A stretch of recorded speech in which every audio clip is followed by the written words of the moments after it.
Hello everyone. तो guys, आप सबका स्वागत है आपके चैनल फॉर यू रेसिपीज़ में। और आज जो स्पेशल सी रेसिपी मैं आपके लिए लेके आई हूँ ना, ये आपको कहीं नहीं मिलने वाली है। ये स्पेशली मैंने आप लोगों के लिए तैयार की है। जैसे कोई भी त्यौहार है, रमज़ान है या फिर होली है, दिवाली है, यार जब भी आपको यार चटोरपना करना है ना, और लग रहा है कि फटाफट कुछ ऐसा बन जाए कि बस मज़ा आ जाए खाने में, कुरकुरा सा जूसी सा, तो आप इसको बना के एंजॉय कर सकते हैं। तो ये लग रहा है ना बिल्कुल बॉम्ब जैसा, फूला फूला सा, तो मैंने सोचा इसको कोई नाम तो देना है, तो मैंने इसका नाम रख दिया पफ बॉम्ब। अगर आपको ये लग रहा है कि आप कोई अच्छा सा नाम इसका रख सकते हैं तो आप कमेंट करके बताना कि इसका हम क्या नाम रख सकते हैं। चलिए बिना देर किए हुए बनाते हैं इस बहुत ही ज़्यादा बेहतरीन सी रेसिपी को। तो यहाँ पे हम ले रहे हैं गोला। ये वो वाला गोला है, सूखे वाला गोला, जो भाई दूज पे हम देते हैं ना भाइयों को, और फिर उनकी जेबें ढीली करवाते हैं। तो इसको हम क्या करेंगे, अच्छे से कद्दूकस कर लेंगे। और जो कद्दूकस करने के बाद ये बचता है ना, इसको बिल्कुल मत फेंकना भूल के भी, क्योंकि ये बहुत ज़्यादा टेस्टी लगता है खाने में। तो अब हमें क्या करना है, अब आप क्या करो, घर में से कोई भी एक कप उठा लो और उसको इस्तेमाल करेंगे हम चीज़ों को नापने के लिए। जैसे मैंने क्या किया, ये नीले वाला कप ले लिया, मैं इससे सारी की सारी चीज़ें नापने वाली हूँ। तो देखो, ये हल्का सा दबाते हुए जैसे मैंने इसको भरा, तो ये हमारा एक कप के बराबर हो गया। तो ये लिए हमने किशमिश, और किशमिश को मैंने बीच से थोड़ा सा काट, थोड़ा नहीं मतलब पूरा काट लिया है। और ये ले रहे हैं हम 1/4 कप, यानी कि 1/4 कप। और ये ले रहे हैं टूटी फ्रूटी, ये भी हम ले रहे हैं 1/4 कप, यानी कि 1/4 कप। और ये ले रहे हैं हम काजू, और ये ले रहे हैं हम 1/3 कप, यानी कि 1/3 कप। तो आपको जो जो चीज़ें जितनी जितनी पसंद हो आप उसके हिसाब से डाल सकते हो। ऐसा कुछ नहीं है कि नाप तोल के आपको डालना है। तो ये थोड़ा रंग बिरंगा सा कम लग रहा है मुझे, तो थोड़ा सा इसमें और टूटी फ्रूटी डाल दिया मैंने। तो टोटल मैंने इसमें आधा कप टूटी फ्रूटी डाल दिया है। तो अब ये मैंने ली है चीनी, और इसको पीस के हम इसका बना लेंगे पाउडर। तो अब मैं एक ही चीज़ आपको कहना चाहती हूँ, यार हम सबको ही पता है कि चीनी अच्छी नहीं होती है हमारी हेल्थ के लिए। तो उससे बेटर है कि आप यहाँ पे मिश्री इस्तेमाल करो। ये देख रहे हो बीच में ये धागा सा है, ये धागा टूट गया है फिलहाल। इसमें क्या होता है, इसमें केमिकल इस्तेमाल नहीं होते हैं, तो ये आपकी हेल्थ के लिए बेकार नहीं होता है जितनी चीनी बेकार होती है। इवन अगर आप गर्मियों में इसको खाते हैं ना, तो आपके शरीर को ठंडक देता है। और काफ़ी ज़्यादा जो दवाइयाँ होती हैं ना, दवाइयाँ, आयुर्वेदिक दवाइयाँ, औषधियाँ जो होती हैं, काफ़ी टाइम ऐसा होता है कि वो मिश्री के साथ लेने के लिए बोलते हैं। तो मैंने इसके अंदर आधा कप जो है वो चीनी का पाउडर डाल दिया है। अगर आपको ये लगता है कि आप चीनी थोड़ी सी ज़्यादा खाते हो, तो आप 1/4 कप, यानी कि 1/4 कप इसमें चीनी का पाउडर और डाल सकते हो। उससे क्या होता है कि जब आप इसको फ्राई करोगे ना, जब इसको तलोगे, तो चीनी पिघल जाती है, तो और जूसी सा हो जाता है ये। तो अब इसमें मैंने डाल दिया 1/8 कप, यानी कि नीले वाला जो कप है ना, उसका 8वां हिस्सा देसी घी डाल दिया है मैंने इसमें। अगर आपको देसी घी नहीं पसंद है तो आप क्या कर सकते हैं, मिक्स फ्रूट जैम आता है ना, या तो ये डाल सकते हो, या स्ट्रॉबेरी वाला जो आता है वो डाल सकते हो। बस हमें इसको ना बाइंड सा करना है, ये बंधना सा शुरू हो जाए, तो इसको हम थोड़ा सा अच्छे से मिला देंगे घी को इसके अंदर। आप इसकी जगह बटर भी इसमें इस्तेमाल कर सकते हैं। तो अब ये देखो, ये थोड़ा सा बंधना शुरू हो गया, मतलब ये हो गया हमारा। अब आती है ब्रेड क्रम्स बनाने की बारी। तो आपको क्या करना है, 4-5 ब्रेड लो, मिक्सी के जार में डालो और उनको पीस लो। तो जब आप इसको पीस रहे हो, तो एक चीज़ का ध्यान रखना कि जब आप मिक्सी को चलाओगे, तो मिक्सी चलाओ और बंद करो, चलाओ और बंद करो, मतलब जल्दी जल्दी चलाना और बंद करना है। इससे जो आपके ब्रेड क्रम्स है ना, जो पाउडर बनेगा, ये बड़ा अच्छा सा पाउडर बन के तैयार हो जाएगा। तो अब हम उसी कप से, नीले वाले कप के हिसाब से, ये आधा कप इसमें ले रहे हैं मैदा। और अब 1 कप हमें इसमें से पानी मिलाना है। तो पानी हमेशा धीरे धीरे करके मिलाओ इस तरीके की चीज़ों में ना, जिसमें आपको लग रहा है कि पानी डालते गुठलियाँ पड़ सकती हैं। तो आप एक काम कर सकते हो, या तो विस्क इस्तेमाल कर सकते हो, फिर धीरे धीरे करके उसमें पानी मिलाओ। तो टोटल 1 कप गॉड पानी मैंने डाल दिया। और ये ले लिया मैंने 1/4 कप पानी, यानी कि 1/4 कप पानी ले लिया। तो टोटल 1 कप प्लस 1/4 कप पानी मैंने इसमें डाल दिया है। तो यहाँ पे देखो इसकी जो कंसिस्टेंसी, मतलब जो ये स्लरी जिसको बोलते हैं, किस तरीके की तैयार हुई है। ये हमें कोई बेसन वेसन नहीं घोला है हमने इसमें कि इसमें पकौड़े तलने हैं हमें। तो ये इसी तरीके का पतला ही घोल होता है। ये मत सोचना कि यार ये बेसन की तरह गाढ़ा गाढ़ा सा क्यों नहीं है, ये ऐसा ही होता है। तो अब आपको क्या करना है, ब्रेड लेनी है, उसके चारों तरफ से ये इससे काट देना है। तो अब हमें क्या करना है, इसको बेल के, बेलन से अच्छे से बेल लेना है। जितना ज़्यादा आप इसको पत्ता सा बना लेना है, मतलब बिल्कुल ये पतला सा हो जाए, इसकी हवा निकल जाए ब्रेड की बिल्कुल। ये देखो कुछ इस तरीके से हो जाना चाहिए। तो अब इस तरीके की ब्रेड आती है जिसकी जो साइड्स जो हैं ये टूटी हुई होती हैं। तो इनका क्या करें, कोई बात नहीं, जब आप इसको काटें साइड्स को इसकी, तो उनको थोड़ा सा ज़्यादा काट लें। अब आप कहोगे वो तो ब्रेड छोटी हो जाएगी, कोई बात नहीं है, आप जो ब्रेड छोटी होती है उसको नीचे रखो और जो ब्रेड बड़ी होती है वो उसके ऊपर इस्तेमाल कर सकते हैं। अब ये आ गई भाई बहुत ही दिक्कत वाली बात, इस तरीके की ब्रेड जिसमें इतना बड़ा छेद है इसे तो हम इस्तेमाल नहीं कर सकते, क्योंकि इसमें से जब हम कुछ भी भरेंगे ब्रेड के अंदर वो तो बाहर निकल के आ जाएगा। पर हम ठहरे इंडियन, ऐसा तो हो ही नहीं सकता कि इसका जुगाड़ ना हो हमारे पास। तो मैंने क्या किया, ब्रेड ली, ब्रेड को पानी में भिगोया और उसको इस तरीके से आटे के जैसा बना लिया और ये लगा दी हमने इसमें टुक्की। टुक्की समझते हो आप?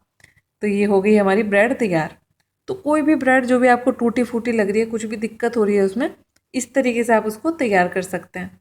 पर ये आप तभी करें जब पहले आपको ब्रेड को बेल लेना है और बेलने के बाद में आपको छेद बंद करना है। ठीक है, अब आपको क्या करना है कि इस पर लगाना है पानी। तो जितनी आपकी उंगली की चौड़ाई होती है ना लगभग, उससे थोड़ी सी ज़्यादा चौड़ाई में आपको इसमें पानी लगा लेना है।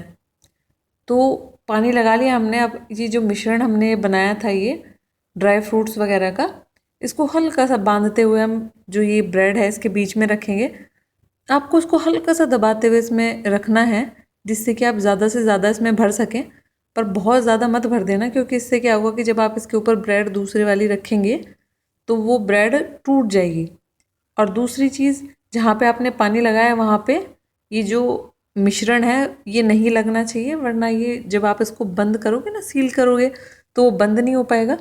तो जो दूसरे वाली ब्रेड है आप देख सकते हैं थोड़ी सी बड़ी है साइज़ में ऊपर वाली, जो कि मैंने आपको पहली वीडियो में बताया था ना, छोटी ब्रेड नीचे रख लेंगे और बड़ी ऊपर इस्तेमाल हो जाएगी।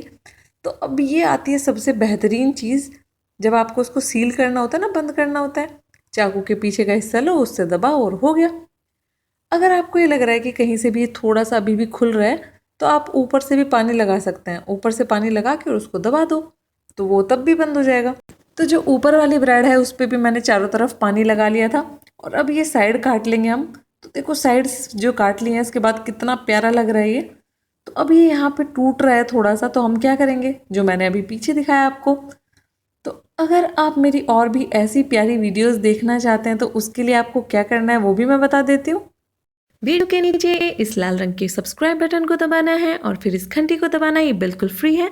इससे क्या होगा, जब भी मैं कोई नई वीडियो डालूंगी तो आपके पास तुरंत एक मैसेज आ जाएगा। अगर ये सब्सक्राइब का बटन लाल नहीं आ रहा है तो इसका मतलब है कि आप पहले ही बटन दबा के सब्सक्राइब कर चुके हैं, दोबारा बटन दबाने की ज़रूरत नहीं है। तो हम क्या करेंगे कि जो सारी ब्रेड हैं उसके अंदर वो मिश्रण भर के तैयार कर लेंगे। तब तक हम तेल गर्म होने के लिए रख देते हैं। तो तेल को हम मीडियम आंच पे, यानी कि मध्यम आंच पे 6 मिनट के लिए गर्म होने के लिए रखेंगे। तो अब हमें क्या करना है, बहुत ज़रूरी चीज़ है, ये जो मैदे का हमने घोल बनाया था इसको हम अच्छे से मिला लेंगे यूज़ करने से पहले। क्या होता है ना कि जो मैदा होता है वो नीचे जाके बैठ जाता है और फिर गड़बड़ हो जाता है। तो अब आपको क्या करना है कि जो ब्रेड है इसको बहुत जल्दी इसमें स्लरी में से, इसमें घोल में से निकाल लेना है आपको, वरना क्या होगा कि ये जो घोल है उसको सोख के और बहुत ही मुलायम सा हो जाएगा। और जब इसको आप तेल में डालोगे तो वो पूरा जो तेल है ना उसको सोख लेगा। तो हमें ऐसा तो नहीं करना है। हम इसके ऊपर ये घोल सिर्फ इसलिए लगाते हैं जिससे कि हम ये जो ब्रेड के टुकड़े हैं ना ये इसके ऊपर चिपक सकें। ठीक, तो अब हमें क्या करना है, फटाफट इसे तुरंत तेल के अंदर डाल देना है, ज़रा सी भी देर, यानी कि बिल्कुल भी लेट नहीं करना है। ये हल्का सा जो ब्रेड के टुकड़े हैं इस पर इस तरीके से एक्स्ट्रा वाले हटा लेंगे। इसीलिए आपको क्या करना है, जो ब्रेड हमने तैयार की थी ना पीछे, उसके अंदर भर के उसको पहले से ही तैयार करके रख लेना है सारे। तेल को गर्म होते हुए 6 मिनट हो गई थी और मैंने एकदम से जैसे इसको डाला, गैस को मैंने मीडियम से थोड़ा सा कम कर दिया, यानी कि मध्यम से थोड़ा सा कम कर दिया। तो अब आप यहाँ पे देख सकते हैं कि जैसे मैंने इसको डाला पफ को इसके अंदर, तेल के अंदर, तो एकदम से काफ़ी सारे झाग से आ गए हैं। तो ये क्या है कि शुरुआत में हमारा जो तेल है वो थोड़ा सा तेज़ गर्म होना चाहिए। तो अब आपको उसको लगभग 37 सेकंड हो गई है फ्राई करते हुए। तो अब मैंने क्या किया कि गैस को बिल्कुल कम कर दी है, कम से थोड़ी सी ज़्यादा कर दी है। तो आपको क्या करना है, बीच बीच में जैसे आपको ये लग रहा है कि भाई बहुत जल्दी इसका रंग बदल रहा है, तो आप क्या कर दो, गैस थोड़ी सी कम कर दो। अगर आपको ये लग रहा है कि यार ये तो बिल्कुल अ, हलचल ही नहीं हो रही है, इसमें कोई भी झाग वाग नहीं आ रहा है, रंग नहीं बदल रहा है, तो आप गैस थोड़ी सी तेज़ कर दो। तो कुल मिला के आपको लगभग इसे 3 मिनट के लिए फ्राई करना है इसको। एक चीज़ का ध्यान रखना कि जो भी आप ब्रेड इसमें इस्तेमाल करोगे ना रेसिपी में, वो बिल्कुल ताज़ी होनी चाहिए, मुलायम होनी चाहिए। अगर वो टाइट होगी ना तो उससे क्या होगा कि वो टूटेगी, वो बिखरेगी, आपसे अच्छे से बन नहीं पाएगा। तो ये देखो 3 मिनट हो गई थी इसको सेकते हुए, फ्राई करते हुए, और ये बिल्कुल तैयार हो गया।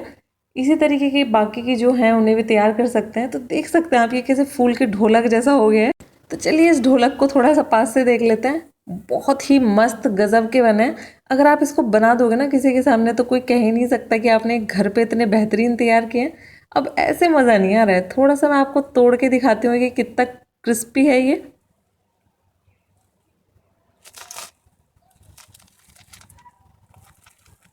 है ना, बहुत गजब। मज़ा नहीं आया ना ऐसे। चलो अब मैं आपको खा के दिखाती हूँ इसको।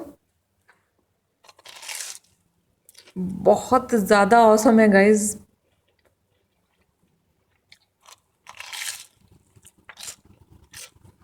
क्या आप सुन पा रहे हो उसकी आवाज़ की, ये कितना कुरकुरा है। और कुरकुरा तो ये है ही, आप देख सकते हो ये कितना जूसी है, कितना मस्त लग रहा है ये देखने में, तो खाने में कितना ज़बरदस्त होगा। इसकी एक सबसे बड़ी खास बात यह है कि बहुत लंबे टाइम तक ये कुरकुरा रहता है, खस्ता रहता है।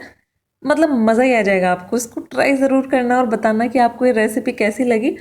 अगर आपको ये रेसिपी पसंद आती है तो इस वीडियो को लाइक करना, नहीं पसंद आती है तो यार कोई बात नहीं, आप डिसलाइक भी कर सकते हो। और कमेंट करके ज़रूर बताना कि आपको क्या इस चीज़ में, क्या इस रेसिपी में पसंद आया और क्या पसंद नहीं आया। तो गाइस इंजॉय कीजिए बहुत ही yummy yummy yummy recipe. Till then take care, enjoy and bye bye.